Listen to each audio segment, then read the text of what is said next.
Well, good morning. I'm up early this morning. I am hoping that I help you with a few things for this test prep this morning. I posted a passage number 8 yesterday in the course room, but let's put my glasses on. That might help. Okay, now I'm really ready. Um, anyway, I posted passage number 8 in the Fab 50 thing, but the reason I posted it because I wanted to kind of go over it. And then have us do like a little review before the big test this morning. So instead of doing that right now, I'm going to give you a few tips from Khan Academy. So I'm turning the camera off of me, but yes, got the hair done, got my glasses, I'm ready to go. Oh, have my phone because I too am going to take the test, the passage, but I wanted to support some of the things we're doing, not just with the MCAT prep book. I've been using this, the CARS workbook, but today we're using Khan Academy also. So let me switch over. Now, I had a couple of things I saw I wanted to go over real quick that we've been talking about. I made some pictures of it, and I'll post those, but this is, let's see this question. Okay, here's something that seems to be plaguing, the entire team.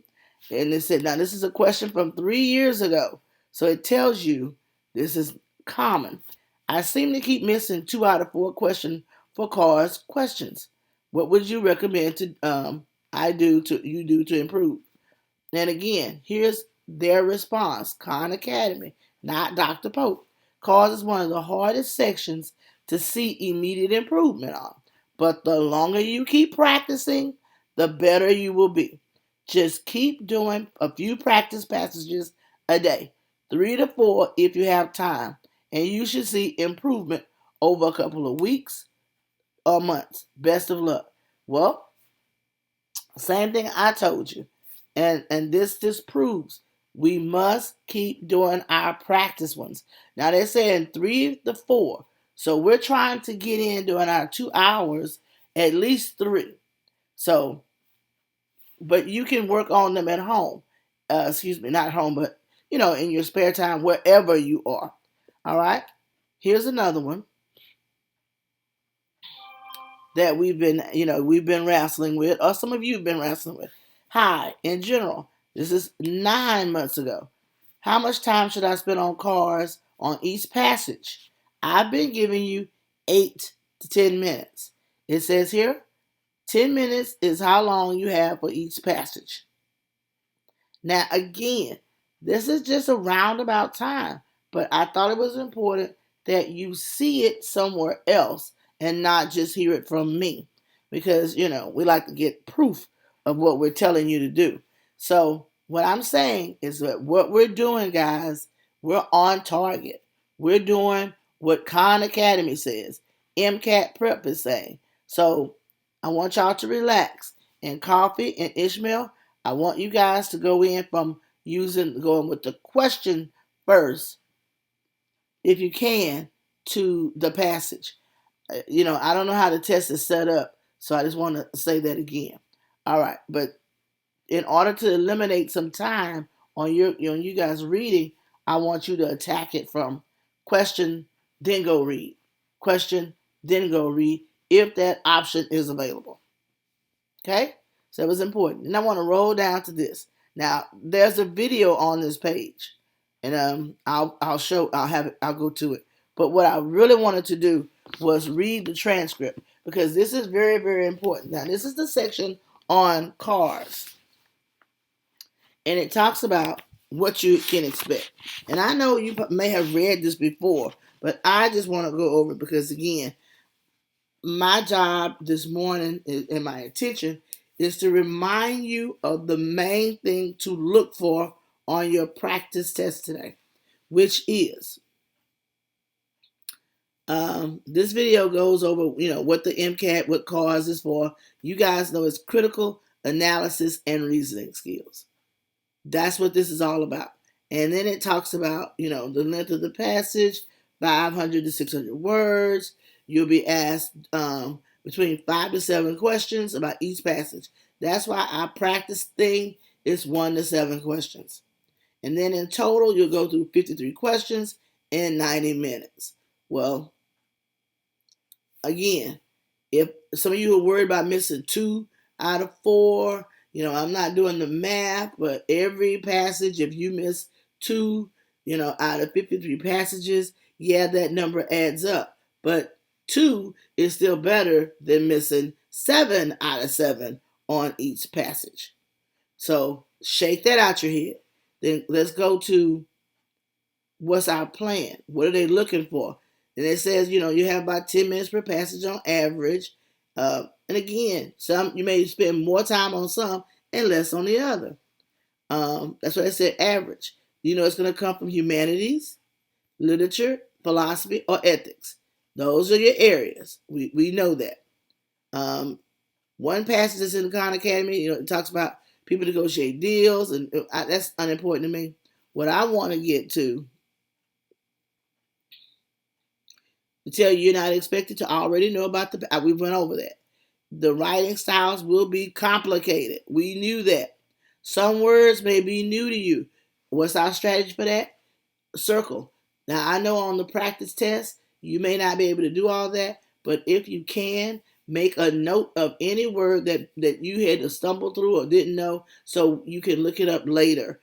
We in building our vocabulary through these practice runs. Also, it says, remember, everything you need to know to answer the question will be in the passage. You're not expected to know any background information. To do well, you really just need to focus on the passage and not information you already knew from elsewhere. Now, I told you, I want to remind you today, don't go deep. Read what's there. Yes, you're going to have to infer, but read what's there. Don't read into. Then, there are 3 types of questions you'll be asked in the section. Here's the one. The first one is called the Foundations of Comprehension. I really want to make sure they're seeing if you are comprehending what you're reading. These questions mainly ask you to answer questions about the author's intended message. We've seen that main idea, the theme, however they present it. They just want to know, did you get what the author was trying to tell you? The next one, they'll ask you about the overall idea or about why the author used specific words or phrases or why the author organized the passage in a specific way. What weakens the argument? Remember those? What strengthens the argument? All that kind of goes into looking at those specific words. And that's why I was telling you, be careful if it says, I'm looking at tone. Remember, look at the tone of the author. Tone is the author's attitude. Okay, so yes, don't forget that. And then the second category is called reasoning within the text. These questions mainly ask you to think about the reasoning within the author's argument, such as what claim is the author trying to support with a piece of evidence. Look at what the author's saying. Are they supporting it? And when you're attacking those questions, if it's not in there, if that even looks like one of the answer choices is not in there, then there's no support for it. Next one. Questions in this category ask you to apply ideas from a passage to new situations or think about how the author's main message would change if there was new information to consider. This new information will be given to you in the question. So we've run across that already in our practice questions where they ask you that. Here we go now. You should expect about 30% of foundation of comprehension questions, 30% of reasoning within the text, and 40% reasoning beyond the test question. And and I know those are those inference questions, implied meaning questions. Those are the ones. 40% of the test is inferencing. So you need to go back, if you haven't done it today, just go back and read the definition of infer. Go back and look at some of the practice questions we've had. Look at how they stated it. Okay? Now we're going to use passage 8 this morning as well.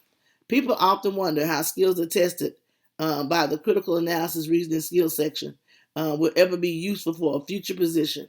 Here's their thoughts on that. These questions are on MCAT because doctors need to be able to do what? Reason through a lot of clinical information. That's it. The reason they give you this to see your reasoning. How do you make the decisions you will make based on limited information that you have at hand? And then they tell you they'll come up with a treatment plan to make sense for a patient so you can explain your reasons to others, including the patient, the family members, for more. And it tells you to go there, for more information. Now, I just wanted to really go through it this morning to remind you that today, I want you to look at the questions and realize that all they're asking you to do is to be able to look at 3 types of questions. Author's intended message. The second one is reasoning within the text. That's the question that mainly asks you to think about the reasoning within the author's argument. And then the next one, it says, is the argument flawed? And then the next one is the third category is called reasoning beyond the text. And that's the one I think that's killing us. Okay? That's why we're getting the 2 out of 4. Some of you are missing 3 out of the 7 or whatever. Okay? It's because of looking at the text, going way too far down the bunny trail into your logic, thinking about what you already know, thinking about what they might mean. No, no, and no. So this morning, I want you to just focus on, you can go, we're going to go through practice 8 together, and I'm hoping that this will help you take the load off this morning, relax, and focus and target for 3 things when you're reading the passages today.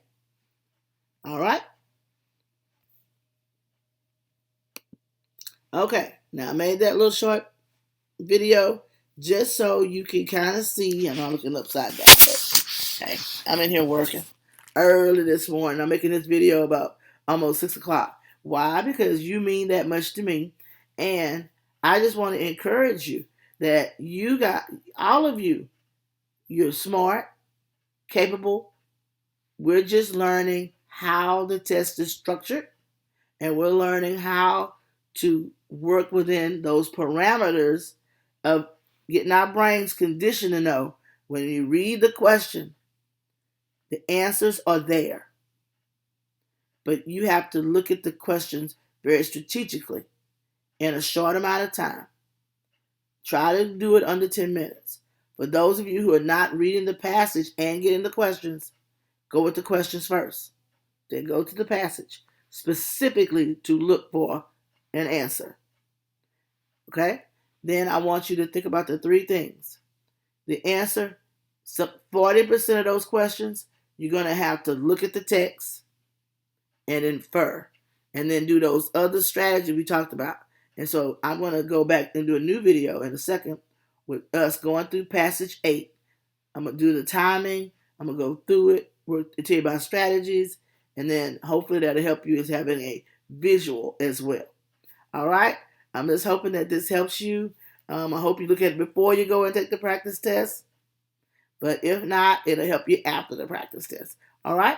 So good luck today on your test. I'm looking forward to hearing don't forget to give me your evaluation of how did you feel when you finished. Were there words that you didn't know? I want you to just tell me, what was the process? If you had one that you knew just drove you crazy, write it down. So that way we can discuss and help you get over that hurdle for the next test. If you have test anxiety, tell yourself, you got this. This is not the end of life if you don't make the score you want right now. We're just gauging to see, are you improving? If you got one more question right than you did on the last practice test, that was improvement. If you get 5 more right, woohoo! That's real success right there. And you don't have to get a perfect score to have success. It's going to take us some months to get where we need to go. All right? All right. Enjoy your day after the test.